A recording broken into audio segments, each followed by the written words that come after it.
Since all glory Srila Prabhupada.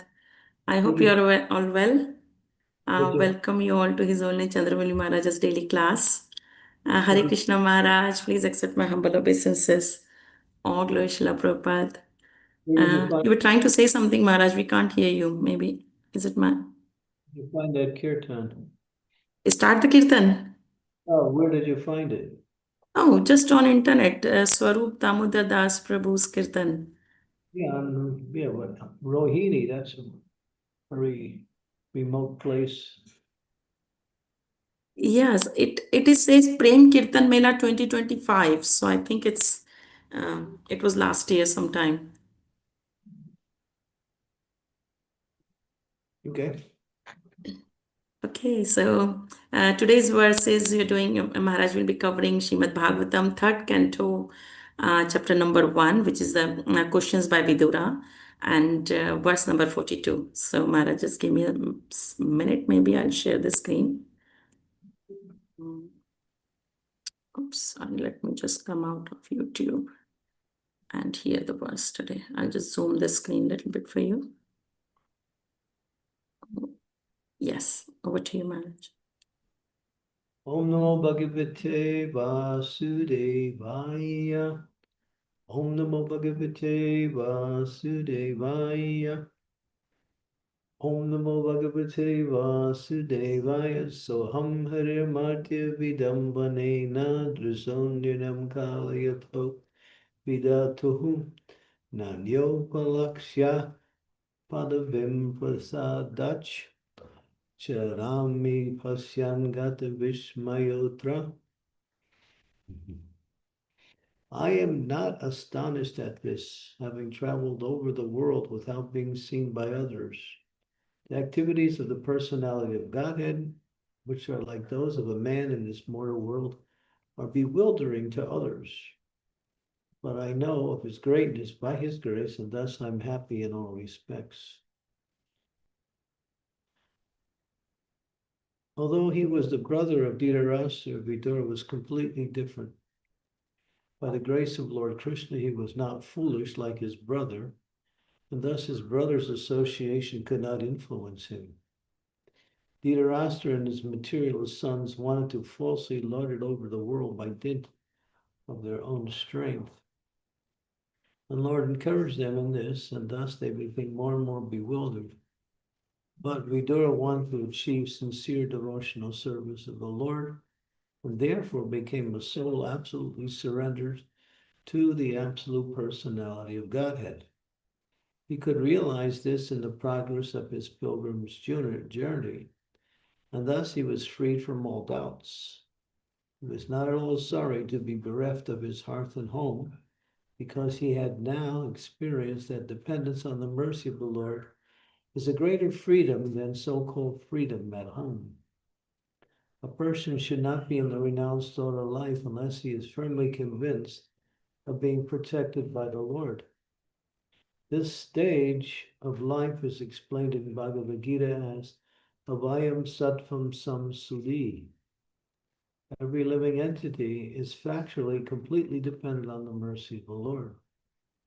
But unless one is in the pure state of existence, it cannot be established in this position. This stage of dependence is called Sattva Samsuddhi, or perfect purification of one's existence. The results of such purification is exhibit in fearlessness. The devotee of the Lord, who is called Narayan Parayan, is never afraid of anything because he's always aware of the fact the Lord protects him in all circumstances. With this conviction, Vidura traveled alone. He was not seen or recognized by any friend or foe. Thus, he enjoyed freedom of life without obligation to the many duties of the world.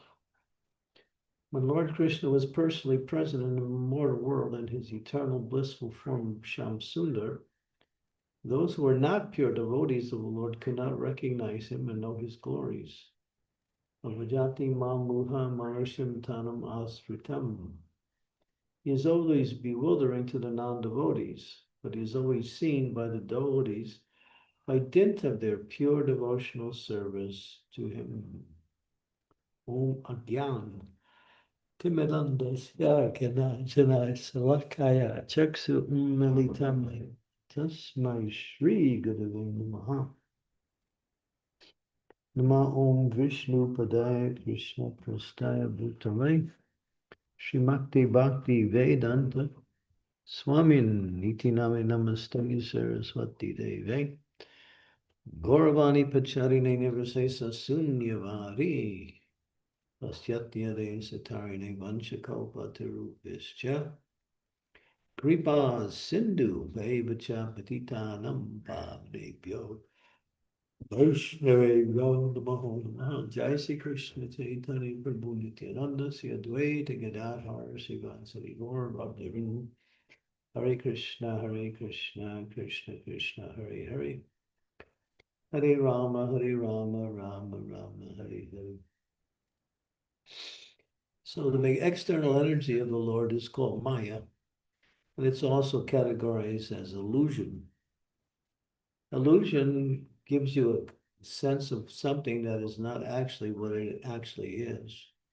Or it appears to be one way, but it gives a different result when you interact with it. That's an illusionary energy, and it's very powerful. Even Krishna demonstrated how powerful the illusionary energy by when he was in Vrindavan playing with his friends, the cowherd boys. The cowherd boys were playing separately. Krishna was in another area. And the cowherd boys had noticed this big, gigantic snake had come and had laid down on the ground and opened his mouth wide.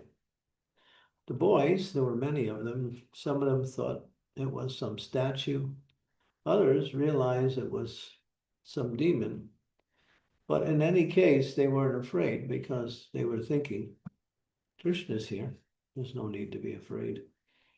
So Krishna has killed many demons in the past. So they decided to play in the mouth of the demon. Some went in, some were reluctant to go in, but most of them went in. And then as soon as that happened, um, the demon kept his mouth open because he wanted Krishna to come in also. When Krishna looked, he saw what was happening. And it says that Krishna became bewildered. And that's the way it's described, that Krishna became bewildered. Krishna cannot become bewildered because he creates the energy of bewilderment. He cannot be bewildered by his own energies. Just like one who creates something, he knows how it works. So he's never in ignorance about what it is or how it works. So in the same way, Krishna appears to be bewildered, but what is he saying? That this material energy is so powerful that even I can become bewildered. So this was just a demonstration just to show how powerful the illusionary energy was. And of course, Krishna came in, and when he did, the demon closed his mouth, and Krishna popped up out of his mouth through the hole in the top of his head, killed the demon, and ultimately the demon got sarupya, liberation. And that liberation, which is not so common for demons, they usually get sahuja, merging into the body of a demon. But this particular demon, whose name is Aghasura, in the form of a python, he saw the image of Krishna just before he died. And because he saw that image, he got Sarup liberation. In other words, he attained the same form as Krishna in the spiritual world. So that's a very elevated position for a demon to get. But somehow or other, by the mercy of Krishna, he got it. And so, of course, the demon was killed. And then that led up to another pastime where in the Lord Brahma, when he saw that, he became bewildered about who was this person who killed the demon. I mean, he couldn't recognize Krishna, and that led to the pastime of him stealing the cowherd boys and calves. But the point is that a devotee, although they are situated within the material energy, they're not bewildered by the material energy. Why? Because they are always above the material energy because they're always dependent on Krishna. They don't simply think that they can somehow or other understand everything, but they take dependence on Krishna in each and every circumstance. And therefore, by the Lord's mercy, the devotee becomes free from all fear, and at the same time, everything is clear on how the material energy is working. But those who are not pure in practice of Krishna consciousness, they may not be able to see it. So here, Vidura is on that level, and therefore he was not influenced by the ignorance of his brother, who he loved very much and who he had much association with. But at the same time, he never agreed with his brother because his brother was always against religious principles, against righteousness. And at the same time, he was always giving excuses on how he, being senior in age, senior in position, was always acting properly, but Krishna could show that he was such a fool. And Vidura could understand that. Therefore, in that continuous association with Dhritarashtra, he was never influenced by the way Dhritarashtra was acting or thinking or speaking. And that's a devotee. Devotee can see through the illusion. Devotee can understand things when others cannot understand. Sometimes even great devotees get bewildered sometimes. That happens. I don't want to give any examples, but I can think of some. But then, yeah, that happens also. But those who are fully dependent on the mercy of the Lord will never be dependent or bewildered by any situation. Therefore, they can always be enthusiastic in their devotional service, no matter what the service is, because they're always protected by the mercy of the Lord, and they're always in full knowledge on how to execute their devotional service. Yeah, recently one boy, he had to go into the forest. This was just about a week ago. He was led there by a dream that there was a particular deity buried in the forest. And it was nighttime and he had to go into the forest. He was with a friend. The friend was not so, he was kind of fearful of the whole situation. But this devotee, being led by this dream of this deity who was showing him where he's been hidden into the forest, he went in the forest in the middle of night. It was completely dark. And he found this deity. The deity led him exactly to where he was. And he brought the deity out. It was a Gopal deity. It's a beautiful story. I'm trying to get the whole uh, explanation of the story. It's quite wonderful. I read it, but I don't have the copy of the information now. I'm just trying to acquire that. And when I do, I'll read it to all of you. It's quite happy. It happened in Mayapur just about a week ago. So yeah, so this, devotees are, you know, they know that Krishna is there to protect them. And if they're always acting in a way of devotional service, then they know there's no fearfulness. Of course, devotees don't act outside of their devotional service or outside of the principles of spiritual activities. In other words, they abide by the rules and regulations and always take precautions, but at the same time, when it comes to doing their service, they are not fearful. We see devotees go to many countries around the world. I know one devotee, he was from Croatia, and he would go to one country, and he was distributing books in communist China, actually. And he would go in, and somehow he got into communist China, and he would go on the streets to, if you get caught distributing literature in China, they would either put you in jail for a long time or even maybe even kill you. But he was fearless, and he would go out and distribute books for an hour or so, and then he would run back to his place, change his clothes to a different disguise, and come out and do it again. I don't know if you know him. He was from Pula. No. Yeah, he's still there. Later on, he married a Chinese girl too. So I forgot his name. Yeah, so devotees are, they're fearless when it comes to doing their service, distributing books. And behind the Iron Curtain, we have Bhakti Tirtha Swami, who was being chased by many secret services during the communist time in Europe.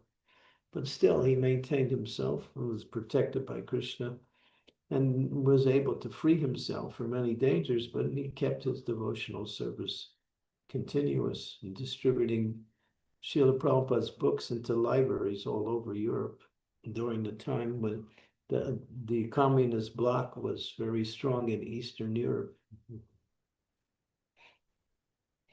Now, there's so many. Yeah, devotees, they don't have any fear because they know Krishna is near and Krishna is always there, as long as they stay within the confounds of doing their service and not act outside of that. So yeah, so Vidura, he's pure. He's not going to be influenced by the persons he's preaching to. This is also an important principle. Sometimes we have to go out and preach, and we meet people who have many bad habits, or people who had who have habits and activities like we used to have, and we start seeing our own self in other people like that. But devotee is not attracted by that because they knew that was the way I was before. That's simply Maya. That's all. And they stay fixed in devotional service like that. So yeah, but that's also preaching is that's catching fish without falling into the water. That's called risk preaching, or taking a chance and going to places that may be quite dangerous, or preaching to people and using other types of methods by which to attract people so they actually come closer to Krishna, and then take the opportunity to bring them even closer by giving them Krishna consciousness directly. So yeah, spreading Krishna consciousness around the world has been, there are many adventures um, where devotees have risked everything. There's a book just recently released called Sankirtan Amrita by Navina Nirdada. And he's talking about how simply by doing Sankirtan, distributing Prabhupada's books, or doing Sankirtan preaching, that everything that you need in Krishna consciousness will automatically be there by Krishna's mercy. He's realized in that he's been doing it at least for 30 years now, preaching by distributing books. He travels from one country to another by himself and distributes books to different people.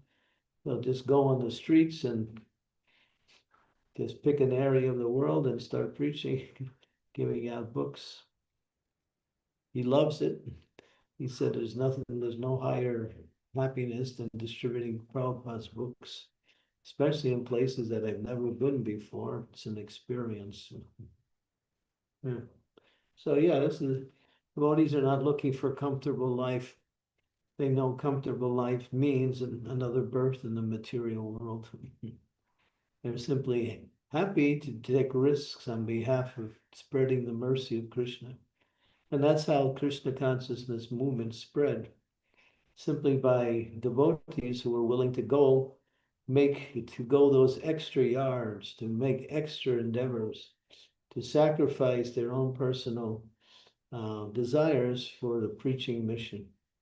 And because of that, now because the example was Srila Prabhupada, who had to come on a boat and experience 2 heart attacks, a third heart attack the year after he came. He had his typewriter stolen. He has his, what else was stolen? His tape recorder. He was harassed by hippies. And many times he, he had to undergo difficulties. And he was a person over 70 years old. But Prabhupada was not fazed by that. He even said, I had to walk through fire to spread this movement. I didn't look left, I didn't look right, I looked straight ahead. In other words, I kept the instructions and the desires of my spiritual master foremost, and therefore I was successful in distributing Krishna consciousness. Now, this is Kali Yuga. Kali Yuga is not an easy time to practice spiritual life, and nor is it an easy time to give Krishna consciousness to others. But still, devotees take it up as a challenge to please Lord Chaitanya by spreading his mission, Priti Vidyachi Nagarati Gram, in every town, in every village, like that. And they enjoy taking risks on behalf of Krishna.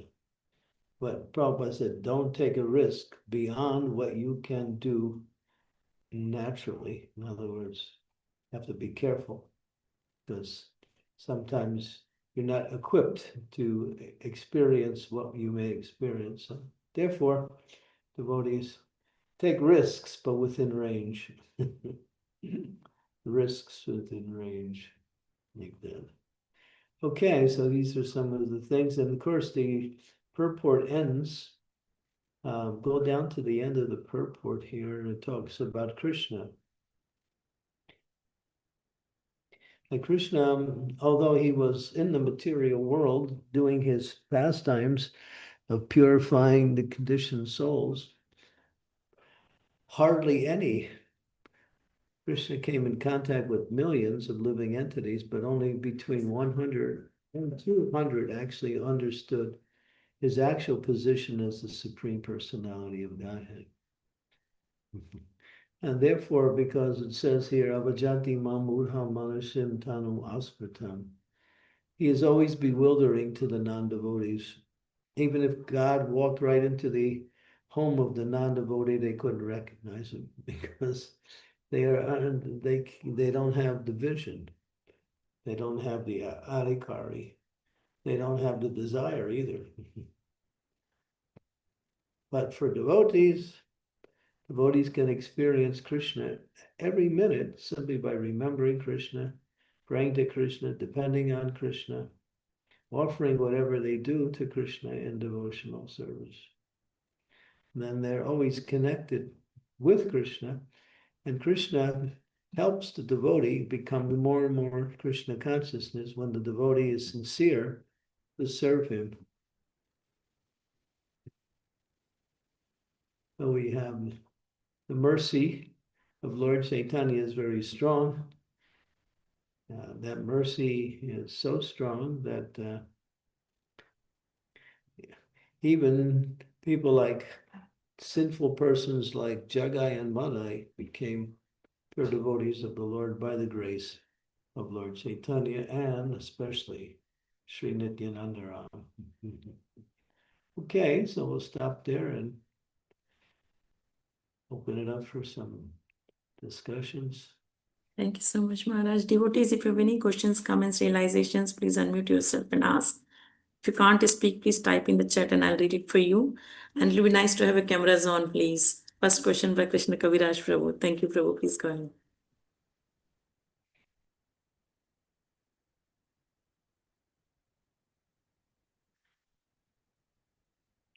You're on mute. You're on mute, Prabhu. I'm sorry. Guru Maharaj, please accept my humble obeisances. All glories to Srila Prabhupada. Hare Krishna.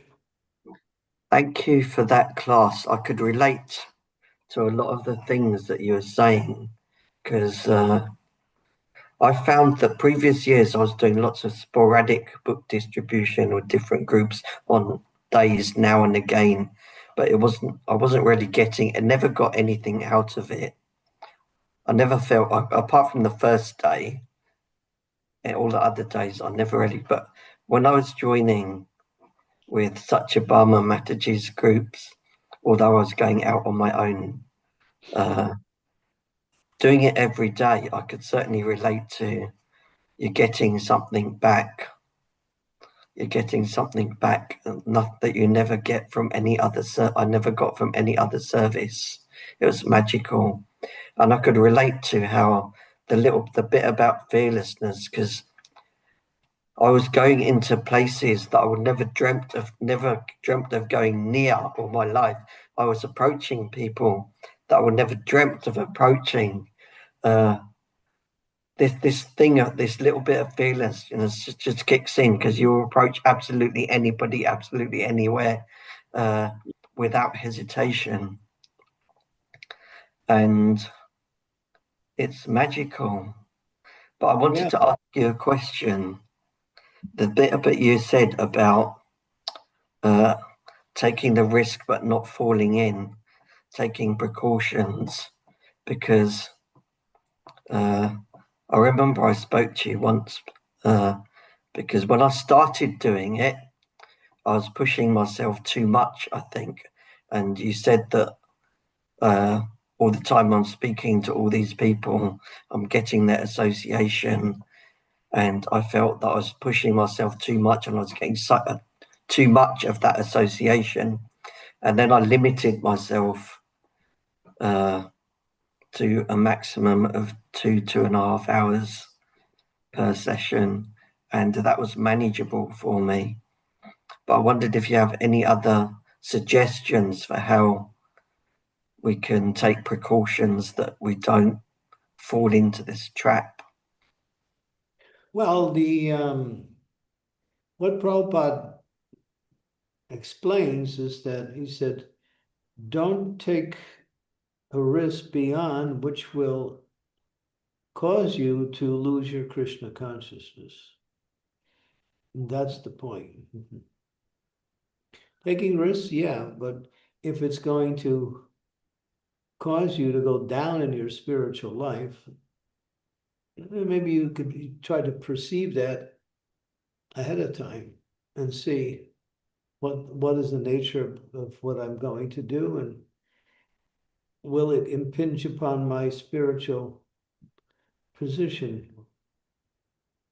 In other words, sometimes there was one devotee, he wanted to preach to people who are alcoholics.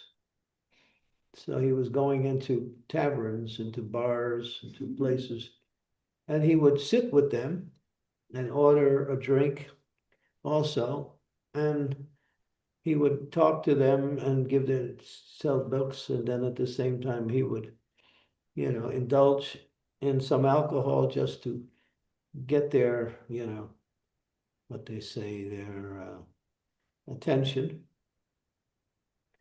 And so, but after some time, he wound up falling away from Krishna consciousness because that risk was a risk which impinged upon his. In other words, he was breaking the principles, and that should have never happened. Mm. So that's an example.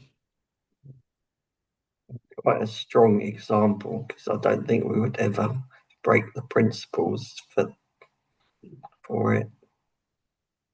No, we don't want to do that. Mm.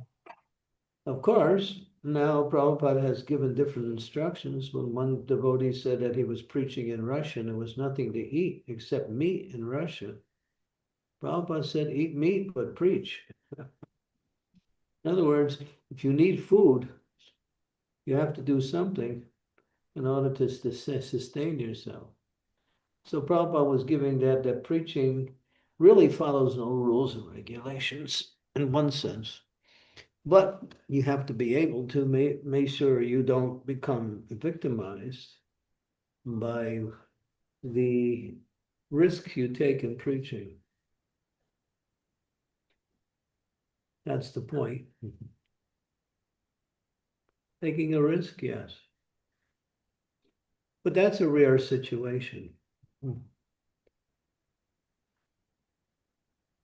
There was something magical about when you're having a conversation with someone who is very, very contaminated, because afterwards you do get affected a little bit, but the following morning you just seem to be twice as determined to do better sadhana.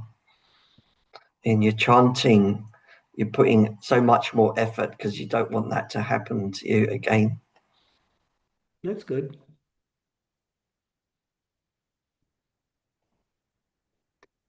That's intelligence. The stronger you are spiritually, the weaker Maya is materially. Prabhupada would say, Maya is as strong as you are weak. But if you are strong, then Maya is weak. And if you are very strong, there's no Maya.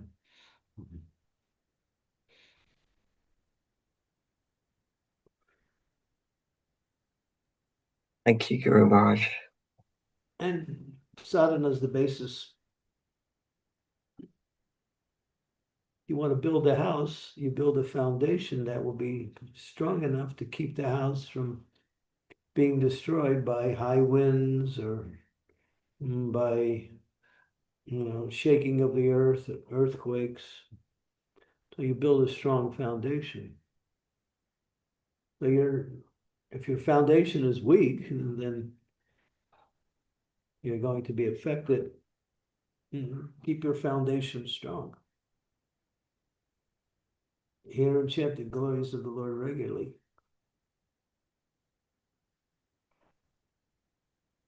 I also force you to chant and pray more during the book distribution, I found, because when you have your conversation with a materially very contaminated person, then it kicks you a bit, and then I start like chanting and praying to Srila Prabhupada chant, and up to the minute that even whilst I'm knocking on the door, I'm still chanting and praying, and then until the moment that they open the door, that's when I stop chanting and praying.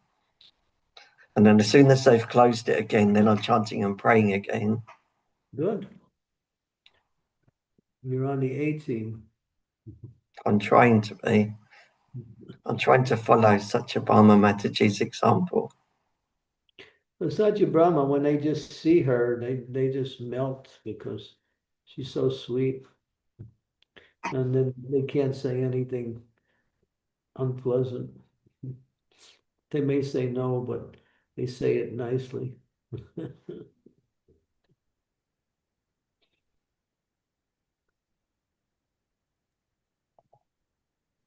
Very kind words, Krishna Kaviraj Prabhu.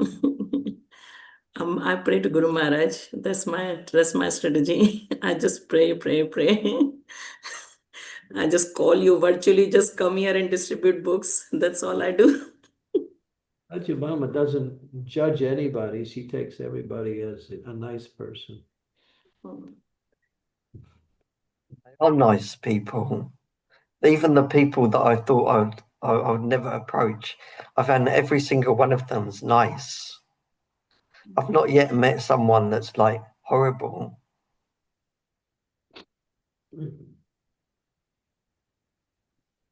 Well, Krishna Kaviraj Prabhu. if you Shridevi get Mataji. around more, you will. I would suggest you read that book, Sankirtan Amrita by it just came out, and I just got a copy. It's an interesting book. And he talks about a few challenging situations. Thank you, Guru Maharaj. Thank you, Krishna Kaviraj Prabhu. Shridevi Mataji, please go ahead. Thank you. Dear Guru Maharaj, please accept my humble obeisances. All glories to Prabhupada. Guru Maharaj, hearing this purport and thinking of how Vidur just took off, with that provocation that happened, and was completely free after that and was happy in all respects, as that translation says. Why did he have to wait till that, insult? I mean, the Shastra always is telling us, 50 years, you take vanaprastha, you leave. So why did he wait? Was it out of love and affection for Dhritarashtra to deliver him that he waited, and then when that happened, took it as an opportunity? I just want to know why Yeah. they did not follow that. Yeah, because he was still trying to help Dhritarashtra. But then Duryodhana Mhm. turned on him and started, criticizing Oh, okay. him. Yeah, actually, if you stay with this chapter, you'll see, not the chapter, but this particular section, he goes back. He goes back and he saves Dhritarashtra.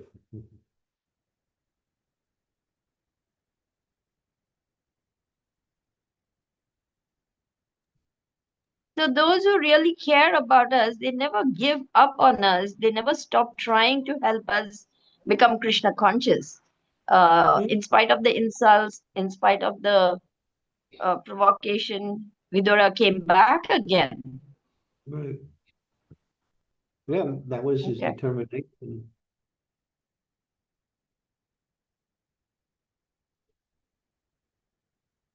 Yeah. Mhm. And it worked. But Dhritarashtra couldn't attain perfection. He could at least get liberation. That's all he could get. Mhm.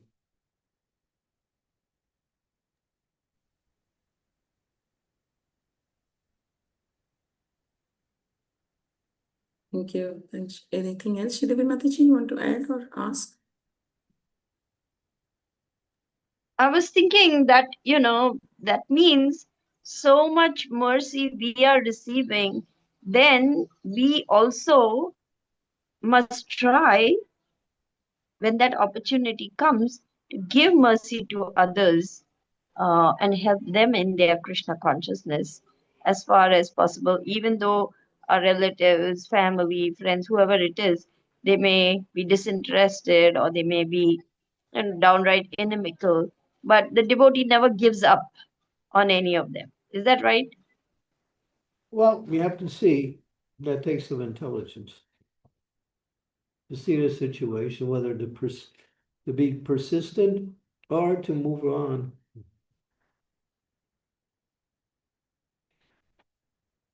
It takes some discrimination.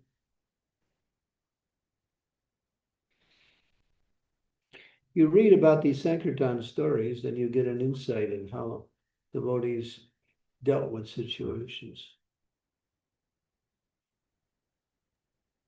Yes, Guru Maharaj. Thank you so much. My obeisances. Mhm.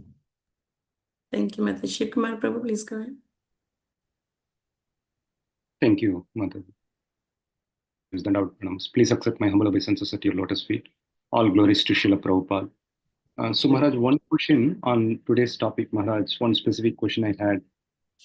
When it comes to either preaching or even in our interactions with our peers, Maharaj, or some others who have just started devotion, when we share with them some of the teachings, some of the inspiration from Bhagavatam, uh, That light, shut this light. Maharaj, when I kind of emphasize or insist some principles, I get this guilty that you yourself are not properly following these principles yet to a significant extent.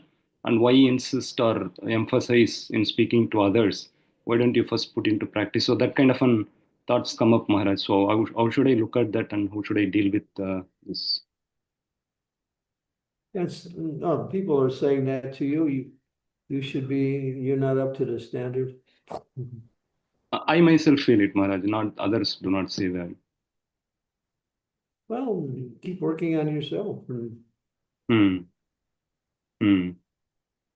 But it doesn't mean you don't do anything. Hmm. You Hmm. don't hope for perfection to manifest and then you start preaching. No, you can preach now. You Hmm. preach at the level you can understand. And Okay. yeah, Mm. but we're always improving. We're always trying to do more, trying to understand more, trying to serve more.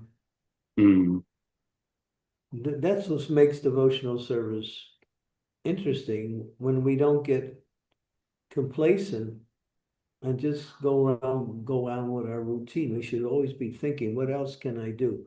Can I increasing my quality in reading, more reading, more service, more association, more programs? In other words, think in terms of quality and quantity in terms of increase. Otherwise, Prabhupada did that to us. He kept giving us more because he knew that if we get complacent, then we go down. Self-satisfied. We have some victory, and then all of a sudden we think we've achieved something.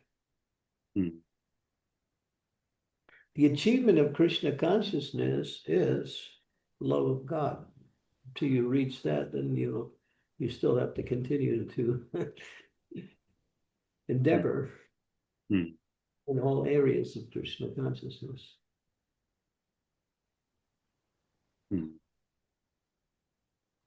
Okay. Don't get lazy. Sure. Devotees are not lazy, but they can get complacent sometimes. Yes, Maharaj. Yes, Maharaj. Actually, interestingly, Maharaj, in one of your lectures, very, very inspiring point, Maharaj, that you shared. You were mentioning that because that exact thought comes to me also. I have had my challenges and situations worked a little bit, at least to whatever extent that I can. So that's okay. Let me see in next birth. No, we should not have that thought. We should keep continuing our efforts, and we should not stop at that point. It's a point that you made in one of the lectures, Maharaj. Yeah, that's Krishna. As soon as you slow down or stop, you start falling back, start losing your enthusiasm.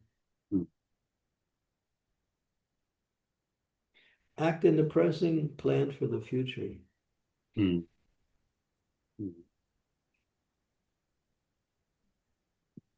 Thank you so much. Great. Thank you, Shri Kumar Prabhu. Amritanam Mataji, please go ahead. Hare Krishna Guru Maharaj, my humble obeisances, all glories to Srila Prabhupada. So Guru Maharaj, on this point, when you mentioned that preaching to relatives, somewhere I feel you have also mentioned that relatives preaching is not always a successful thing. So somehow I feel to put less energy in preaching relatives, because that takes a lot of energy and gives less result. So being an example, Preaching to relatives is practically useless. yeah. So because I see, Guru Maharaj, there's a lot of chances of negative preaching to go in that area. So that's a correct way to think, Guru Maharaj. Yeah, we've discussed this so many times. But put your time, energy, and your focus on people who are interested or want to hear. For those who don't want to hear, just give them some prashad. Yes. Otherwise, you just waste your energy and time. But when they criticize you, you should speak and explain that goal of life is God consciousness.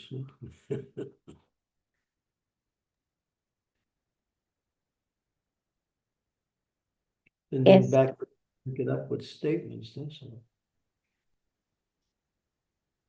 Yes, yes. Thank you so much. I think you have, yes, yes, please go on. Yeah. You're in an area where you've got a lot of opportunities for preaching, so don't just make it a household affair. Yes, yes. Gurvaj, I have understood this long before. In your early classes also, you have repeatedly mentioned this, and I clearly got this idea that preaching relatives is putting a lot of energy, not worth it. So You have I to just see try to be an if people are interested, they're asking questions, and you continue. But if they're just arguing with you and not interested in what you're saying, then why waste time? yes, yes, Don't throw your pearls to swines. yes, Manoj. Actually, this happens a lot in society, ISKCON society, Gurmaj. The first thing a devotee tries is try to preach relative, and that is the greatest thing. I feel that why do they start with relatives? That's the greatest fault, I feel. Yeah, they, yeah, it is. Don't worry about them.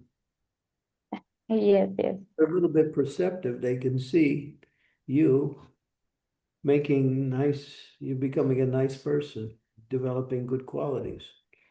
And they can see that what you're doing is beneficial. yes. Okay, Bhagavan Chaitanya, Prabhu. Hare Krishna Guru Maharaj, please accept my humble obeisances. All glories to you, all glories to Srila Prabhupada, all glories to Vaishnavas everywhere. Guru Maharaj, a few months ago, I asked you a question for which you gave a very profound answer that I completely forgot. So I'm going to ask you again. Um, my thing is, we say that we are mostly here because we are envious of Krishna. However, I ask you, what about the people who have never heard of Krishna? How are they envious of Krishna? How does that happen? Well, envy is the principle that governs the material activities. Everybody's envious of each other.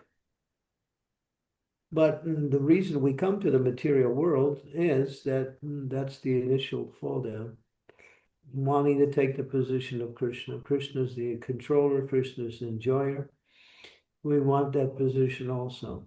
So therefore, we reject service to Krishna, and we're given the opportunity to act out this idea that I can become the enjoyer and controller. You can't do it in the spiritual world, so the material world is a place where everybody's trying to do that. And therefore, there's always competition, strife, enmity, envy. So Prabhupada said, it starts with envious of Krishna, then we're envious of each other. Mhm.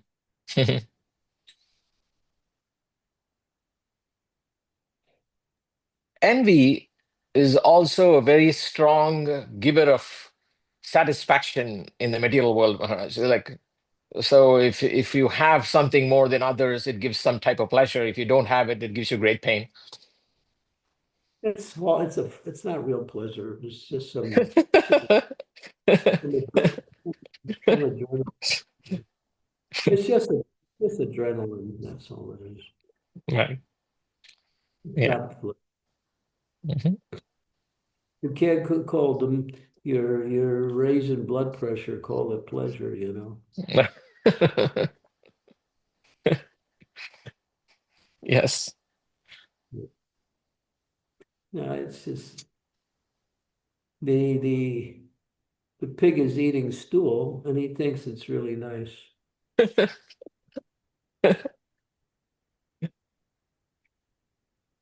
So yeah, Prabhupada talks about that too. Yeah, one can be doing the most abominable and most sinful activity and think that that's actually pleasurable. Mhm. And Maharaj, I don't know, I have this thought too that without that envy concept, a lot of life can be simplified because I have an example. A friend of mine bought a Ferrari, and I'm convinced the only reason he bought a Ferrari is that other people have like lesser cars. He can't, he's not one of those super zillionaires who could afford the Ferrari. He got the Ferrari because he wanted to be better than everybody else. So, which is to say, if he's on a desert island, he could not enjoy that Ferrari. It is the eyes of other people that gives him that pleasure, Right.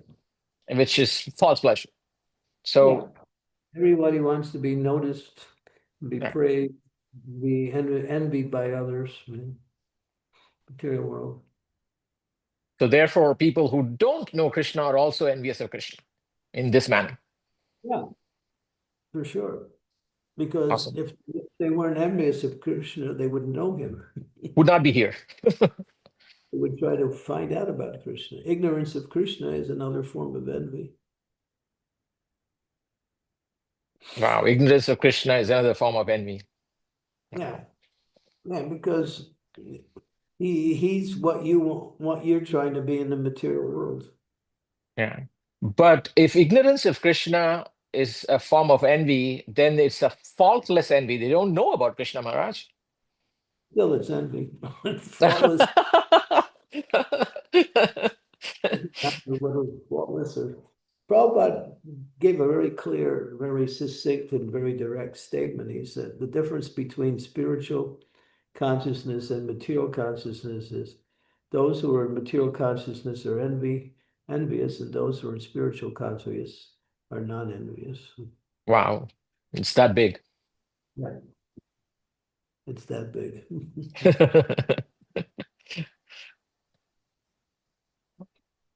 Awesome. Thank you, Maharaj. Yeah, envy brings anger. Envy brings competition. Envy brings hatred. Mhm.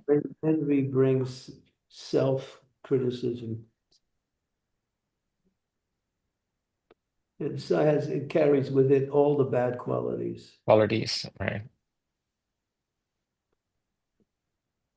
All bad qualities are found in envy. Mhm. So it brings a bunch of friends with it. Yeah. Say that again. It brings a bunch of friends along. Envy brings a bunch of bad friends along with it, like We're not, anger and everything we're to the not party.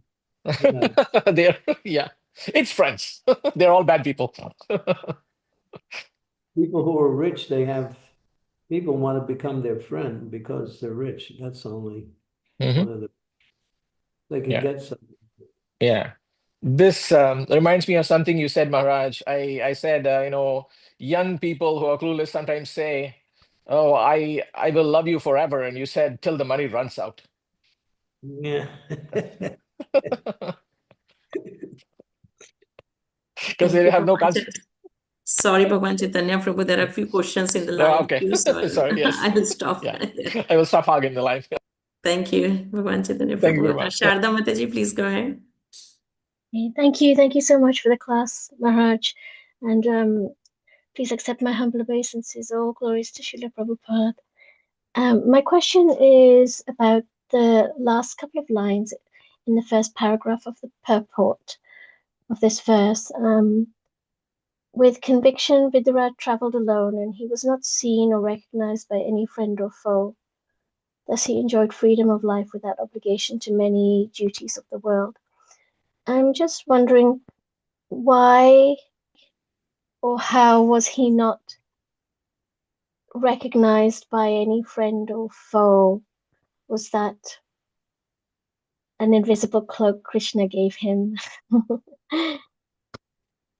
Something. Why did Srila Prabhupada particularly mention that Vidura was not recognized by any friend or foe? I can understand why he enjoyed freedom from life without obligation, because if he didn't recognize anybody, then there is nobody that is asking for things He from didn't, him. yeah.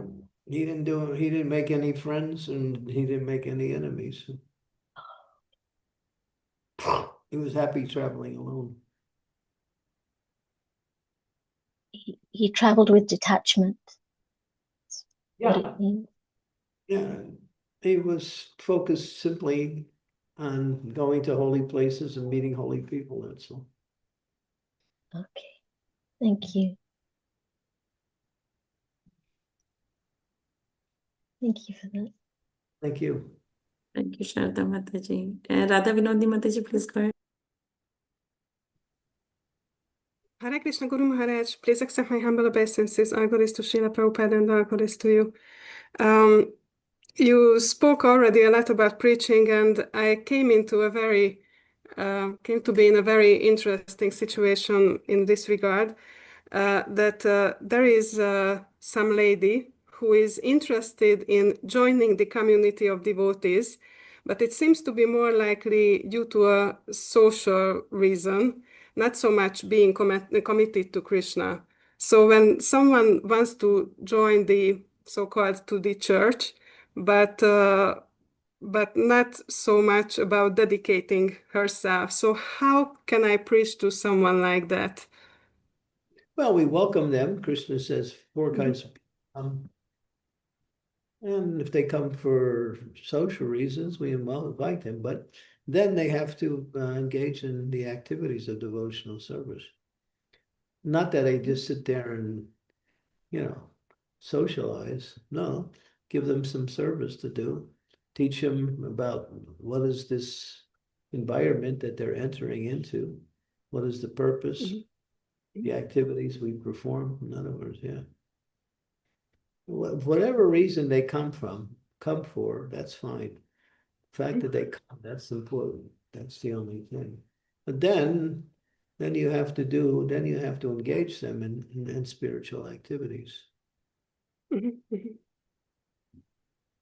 Yeah, I'm a little bit puzzled because I tried to find some service for her, and she is willing to do because she's very grateful to devotees and wants to reciprocate. But for some reason, I got the response from devotees that first everyone should do some cleaning the temple or something like that, and she has difficulties with physical type of services. So, but so Well, I'm just. the devotees shouldn't force a person to do a particular service that doesn't. She's doing some service, that's fine. Devotees shouldn't be thinking like that. She's come, let's engage her. Okay. Devotees do what they call, it says when you come, you should clean the temple because that'll clean your heart. Yeah, she's cleaning the kitchen, that'll clean her heart. If she's doing some service, that will clean her heart. Yeah, I also think like that, and I try to find some service which is like typing classes, because that would also include hearing, and I suppose that would be beneficial for her. But yeah, I'm trying to find a way. But thank you so much. It's really, really helpful and reassuring that it's not like, oh, she should be more humble to do the physical type of service, but the service itself is the important. That'll come. Mm-hmm. Give Yeah. her a chance. Yeah. Thank you. And stay with her. You're the person she can connect with. So it's important that you take time with her. Mm-hmm. Okay, I will do. Thank you. Yeah. Thank you, Radha Vinodi Mataji. Balwan Nitai Prabhu, please go ahead. It disappeared. So, Krishna Kaviraj Prabhu, I'll take your questions in a queue because there are a few questions sitting in the chat. I'm right here. Oh, you're here? Okay, please go ahead then, Prabhu. Please go ahead. Hare Krishna Guru Maharaj, please accept my most humble obeisances. All glories to Srila Prabhupada, all glories to you and all Vaishnavas everywhere. Jai Shri Nityananda.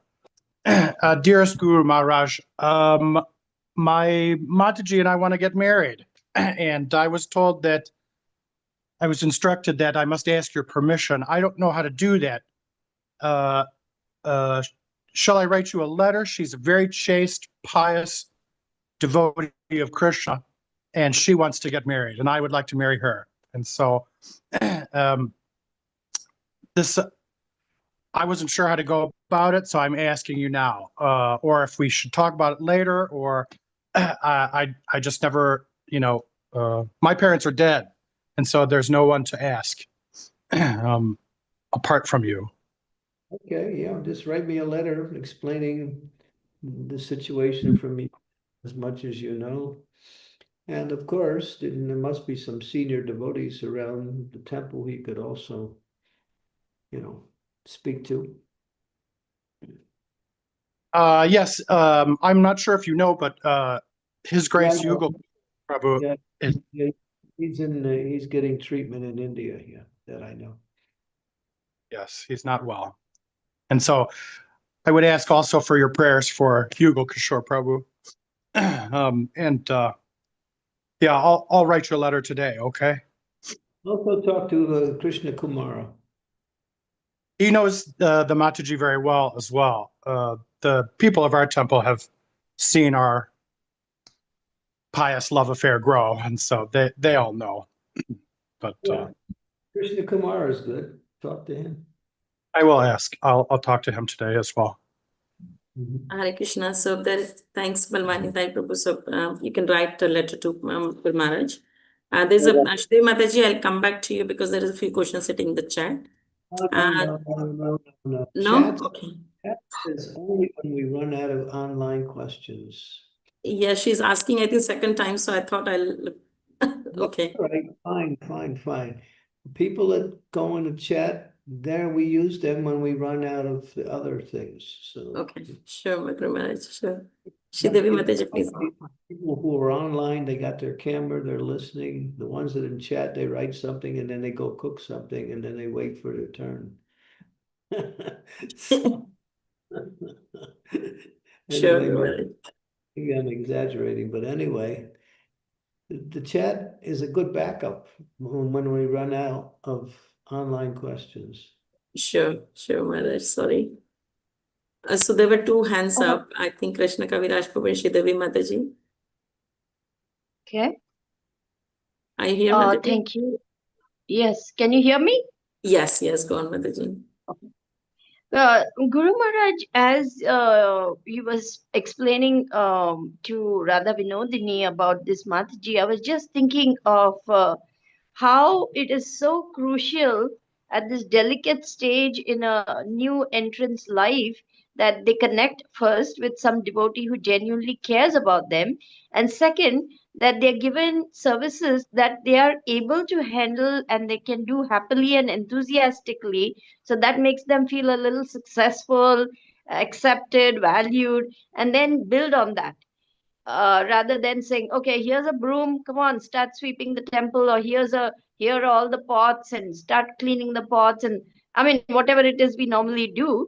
And I was thinking about Sadaputa Prabhu. He was a PhD and he was asked to dig holes in the ground and put wooden pillars or something inside until they discovered he can do something much better.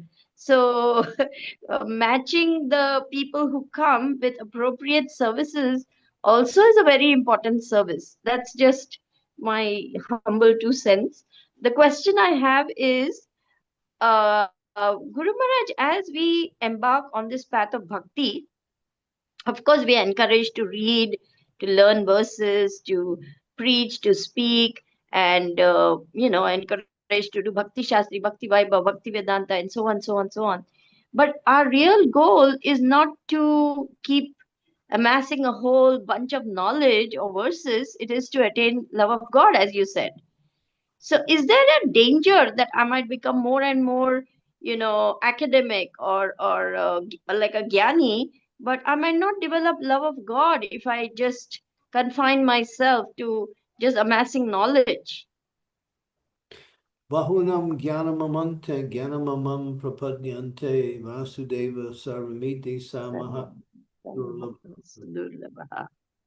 who is exhausted in transcendental knowledge finally comes to the point that there's nothing left but to surrender and engage in devotional service.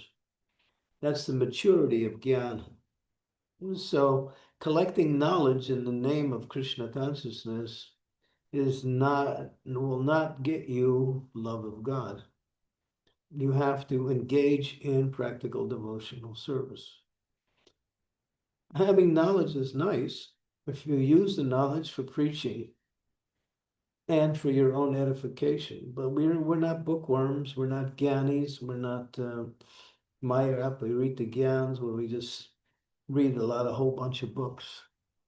I know people who do read a lot, but they also preach, and that's also the results of reading. It's not that you don't read, but you shouldn't. The most important thing is to work under the guidance of the spiritual master and engage in practical devotional service. Prabhupada used to say, I never asked so many questions but to my spiritual master, but I did ask one question. How can I serve you? That's the question of a sincere devotee. How can I serve? But we're afraid to ask that question because we might get something we don't want to do.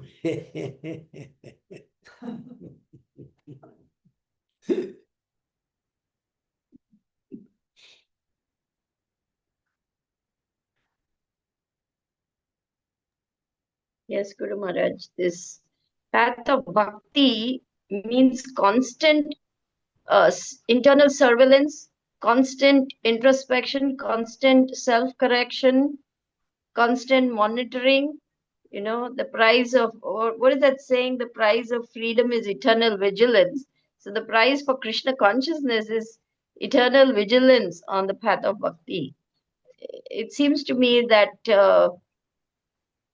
constantly checking to see, have I really tried to do things that are favorable to my Krishna consciousness and avoided things which are unfavorable to my Krishna consciousness? Of late, I'm thinking like that. Well, yep. Take inventory. See where you're lacking, where you can improve.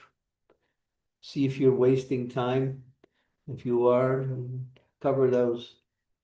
Devotional service has to be, in order to be effective, it has to be continuous. There should be no breaks.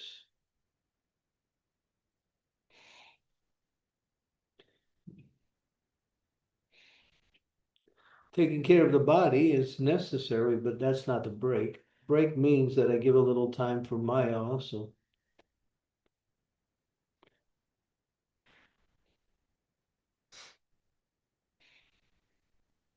Or I just, get, let me say, lackadaisical, routine, mechanical. You should always remember that we're in the process of purifying our heart by connecting the activities we perform as an offering to the Supreme Lord and his pure devotee. That's the connection. We should be conscious of that connection. And not just do things because I like to do it.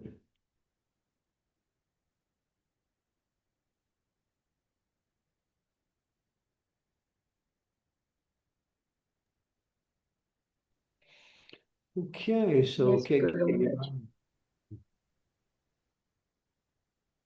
Okay. Thank you, Mataji. Krishna Kaviraj Prabhu, did you had your hands up? I think. Did I miss it? Very much. Earlier, you mentioned self-criticism in a looks like a bad light, and I was wondering, is self-criticism bad?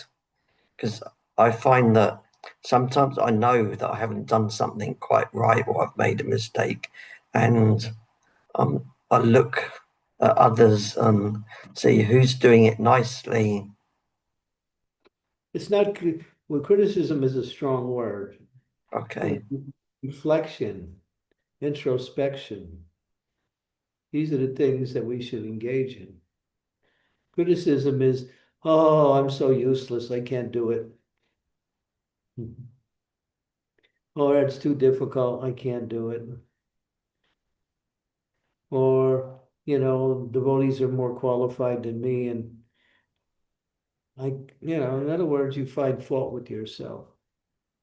Don't find fault with yourself, and don't find fault with the process. Just depend on Krishna, that's all. So, Guru Maharaj, what if you feel that you are not qualified for something and others are far better, but you do it anyway because you've been asked to? No, and then you may also inquire about that and see if there is some consideration that you may do something else, or you may understand these instructions in a broader and different way. But that has to be done humbly, within the mood of accepting whatever response you get. That's fine. Okay. As Prabhupada said, absurd inquiry and blind following is rejected.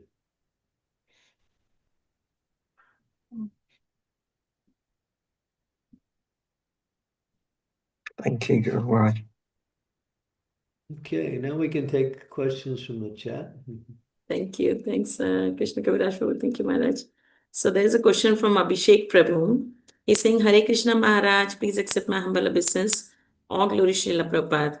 Maharaj, beg to ask for your guidance regarding one situational experienced during book distribution. Once, while distributing books with senior devotee in a society, we visited a home where the family lovingly offered some food.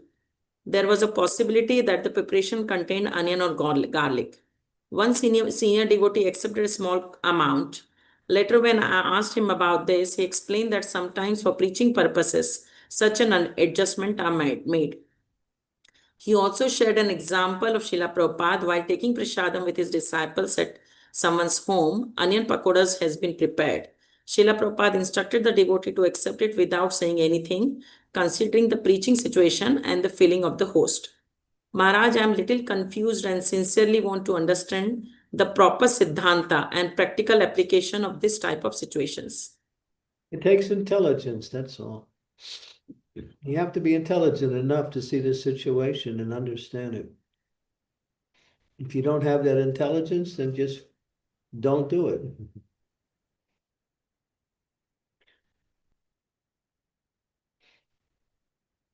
Takes intelligence.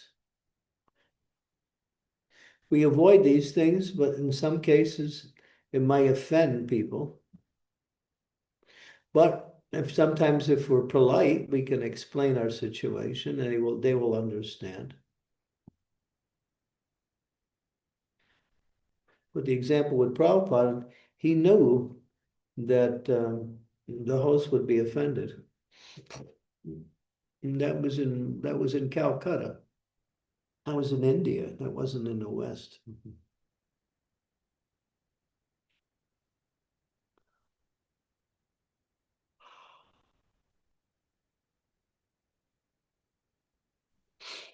Takes a little intelligence to understand situations. That's why Prabhupada said this movement is for intelligent people.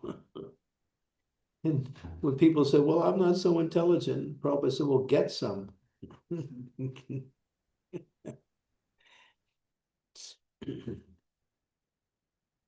If you're married, there's two of you can figure it out. Between the two of you could come up with some intelligence. That's why you get married, so you can expand your intelligence.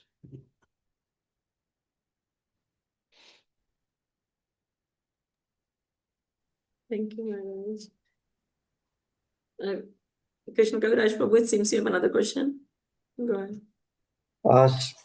I was in a situation where there was a program, and the senior devotee, there was people were saying that there's like onion in the samosas.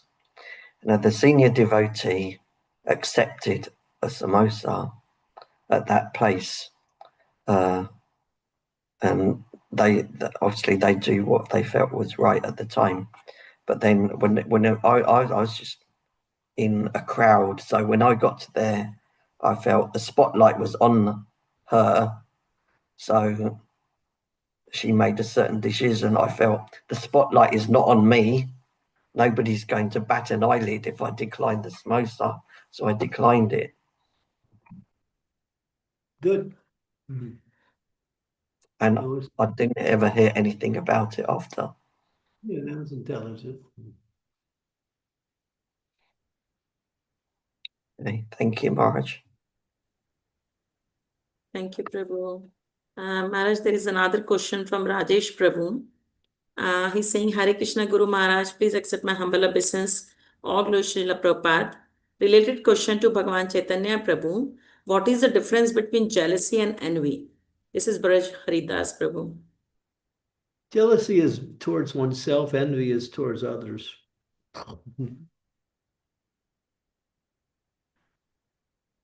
Oh, that person is so much better than me. Oh, I'm just no good. That's jealousy. Envy is, boy, I'm going to do something to show them I'm better than you are. You're going to go cook. Well, when you go cook, you're not going to find the vegetables because I'm going to steal them and you can't cook. Yeah, that's happened before. That's not something I just created. Yeah, Gorgopal talks about how one man was working in one company, and he was very expert at doing his service, and he had many colleagues who were doing the same, working in the same department. And he was getting a lot of, recognition and also raises for his work. Those colleagues got envious. So one day when he wasn't in the office, they came in and stole his computer, stole his material. So that's envy. Jealousy means, oh, that person's getting all of the attention. No, I want some attention.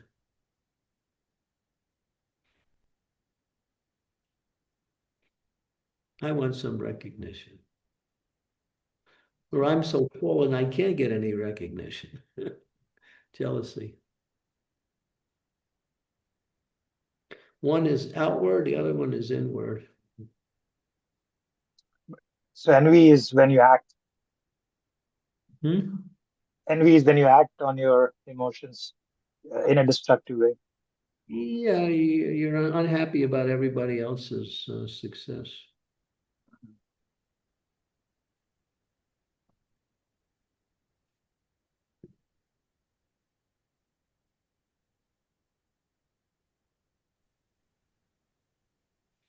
Clear? I hope that Yeah, answers your question. no, it's clear. Thank you. It's everywhere. If you work at a job, envy is everywhere. Yes. Even in the spiritual world, there's envy, but it doesn't have any negative connotations to it. The envy is that, oh, this gopi is serving Krishna so nicely, and Krishna is very pleased. I want to serve Krishna nicely too, so I can please Krishna. Let me do better than she did. Who wins? Who benefits? Krishna. That's spiritual envy. And if someone is better than you, and it's understood, you glorify them. You thank them for serving Krishna so nicely.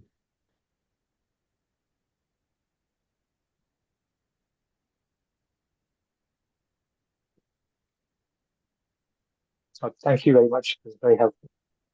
Yeah. Thank you, Brajbari Prabhu.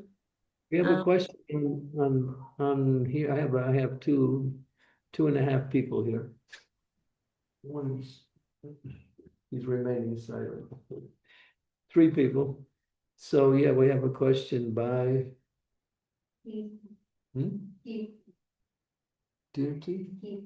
Kirti. K. Kirti. We have a question by Kirti. Okay. Kirti is going to tell us about Kirti.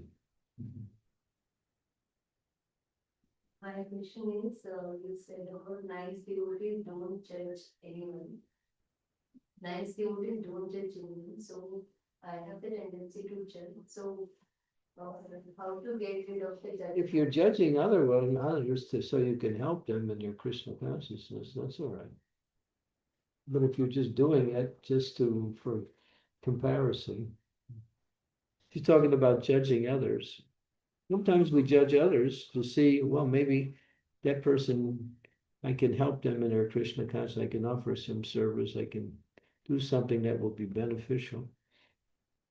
But if we're just making a comparison, well, they're like this and I'm like this. Because what is your criteria for judgment? What is your platform? You're comparing it with yourself, right?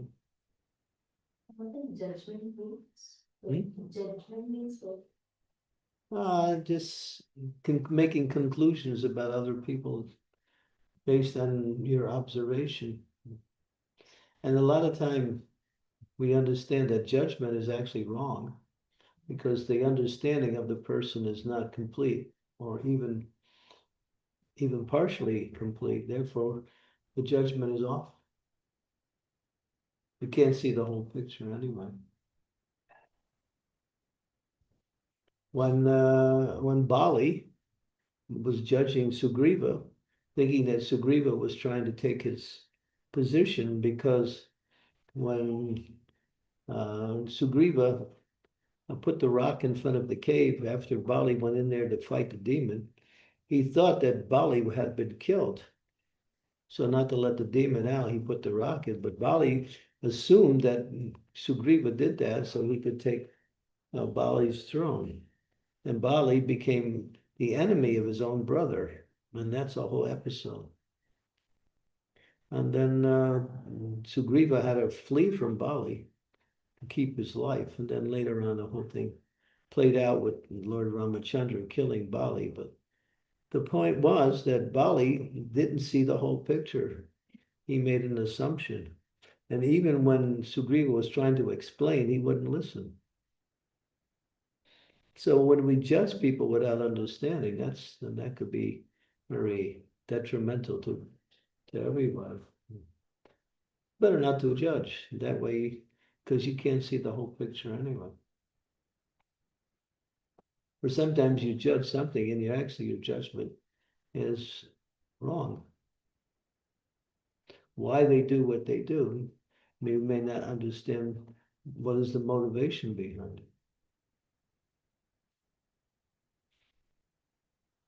So better not to judge anyone. Judge yourself. That way you can improve. Tell us something which we are doing, especially when the senior devotees hurt us in some way. So that time I judge and some senior devotee is giving you some instruction. No, they hurt. They tell us something which is like not appropriate, and that time we get hurt. So I will judge the senior devotee. Oh, maybe they are envious on me. So that time they will give multiple respecting. It's not good to judge senior devotees like that. Yeah, because you can't see the whole picture yet. You just tolerate it and move on. If you have no relationship with them, then you can just move on.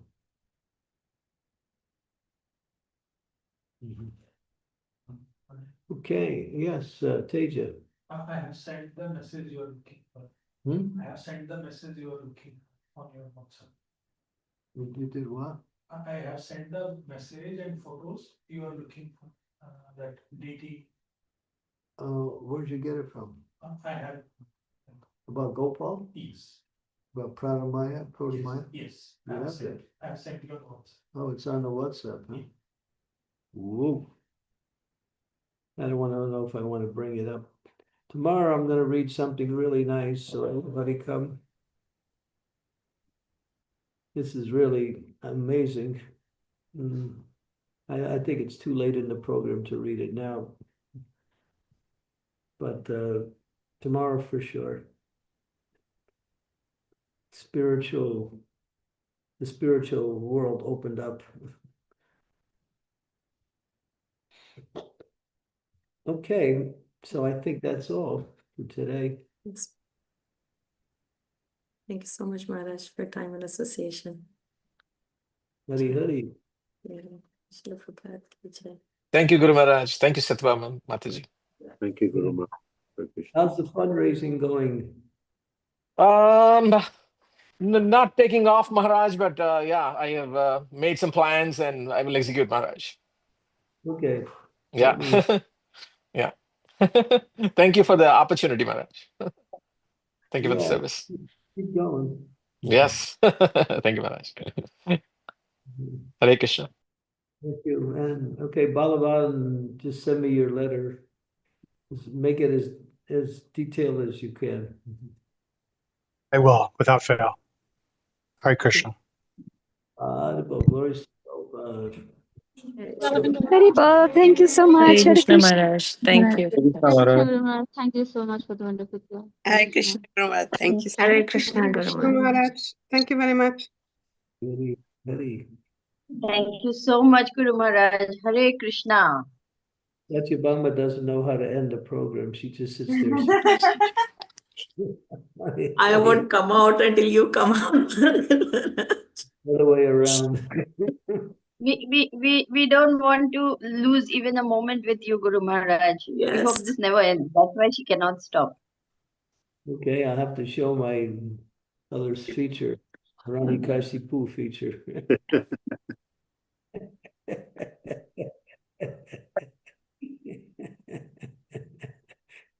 That's not possible even, Guru Maharaj. Check the history, you'll see.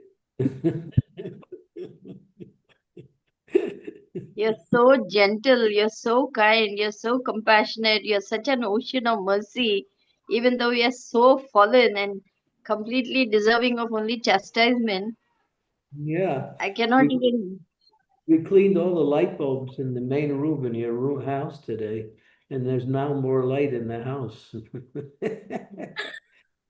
We climbed up on the ladder and cleaned the light bulbs and cleaned the walls. We cleaned the doors. We spent about 2 hours just on the main room. We got 2 more rooms to go. Okay, so thank you for giving us such nice, enthusiastic service. Oh my God, Guru Maharaj. Yesterday after that, I was thinking I am only fit to live in a cave, Guru Maharaj. I swear, I am fit to live only in a cave. I don't deserve this home even.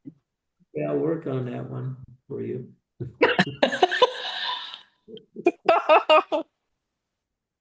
I know some caves that are I'm uninhabited. only fit to be living in a cave, Guru Maharaj. That's the only thing possible now left for me. Careful, you might get a body to live in the cave next life. I don't mind if I come back as a Babaji, that's good. Okay, we had fun anyway. Tejas was enjoying climbing up on the ladder. So he was having a good time. They just must be cursing me like anything. Poor thing. No, Tejas, he's so kind and he's humble. He likes to serve. But we got 2 more rooms to go, so we're not done yet.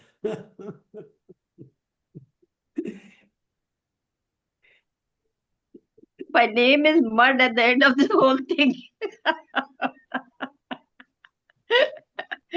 Oh, Guru Maharaj. Today Sukhava was also teasing me. Over lunch, she was telling me a few things. Yeah. Anyway, my God family is merciful to me. You are merciful to me, so I can limp along in bhakti. Good. Just keep stay where you are and keep developing your occupation in relationship to helping people in Krishna consciousness. Can combine both. You're nice. Yes, Guru Maharaj. After 150 years, we finally got you a place to find some. It was a long struggle, but I'm so happy we closed the book. Yes. Yes, it was. You will be very happy to know I saw my first baby patient yesterday, a little 4-year-old girl. Good. First patient? First patient. they came because they wanted a lady pediatrician. I said, well, there are, all these other doctors over there. No, we want to see you. I said, all right. So that's how it happened. Good, good. Take every opportunity to serve. Yes, Guru Maharaj, I will. Good, good. Okay. As they say in ordinary parlance, adios.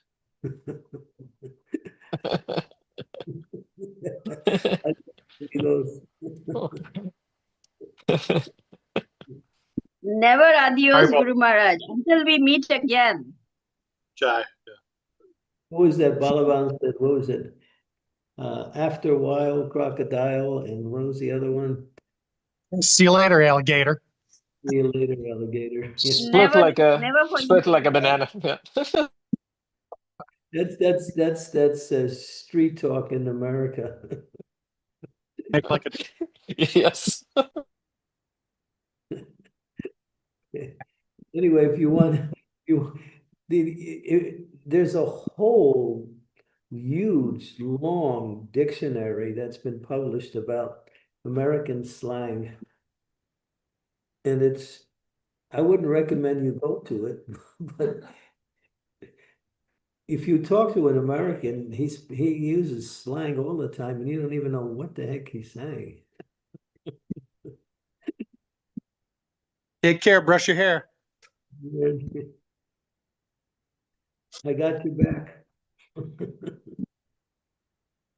So many things. Don't spill the beans. Yeah. So many things. Some of them are pretty cute though. It's really cute. But we like Vedic style of conversation because it's actually to the point, without any duplicity, without any innuendos or connotations. It's very denotative.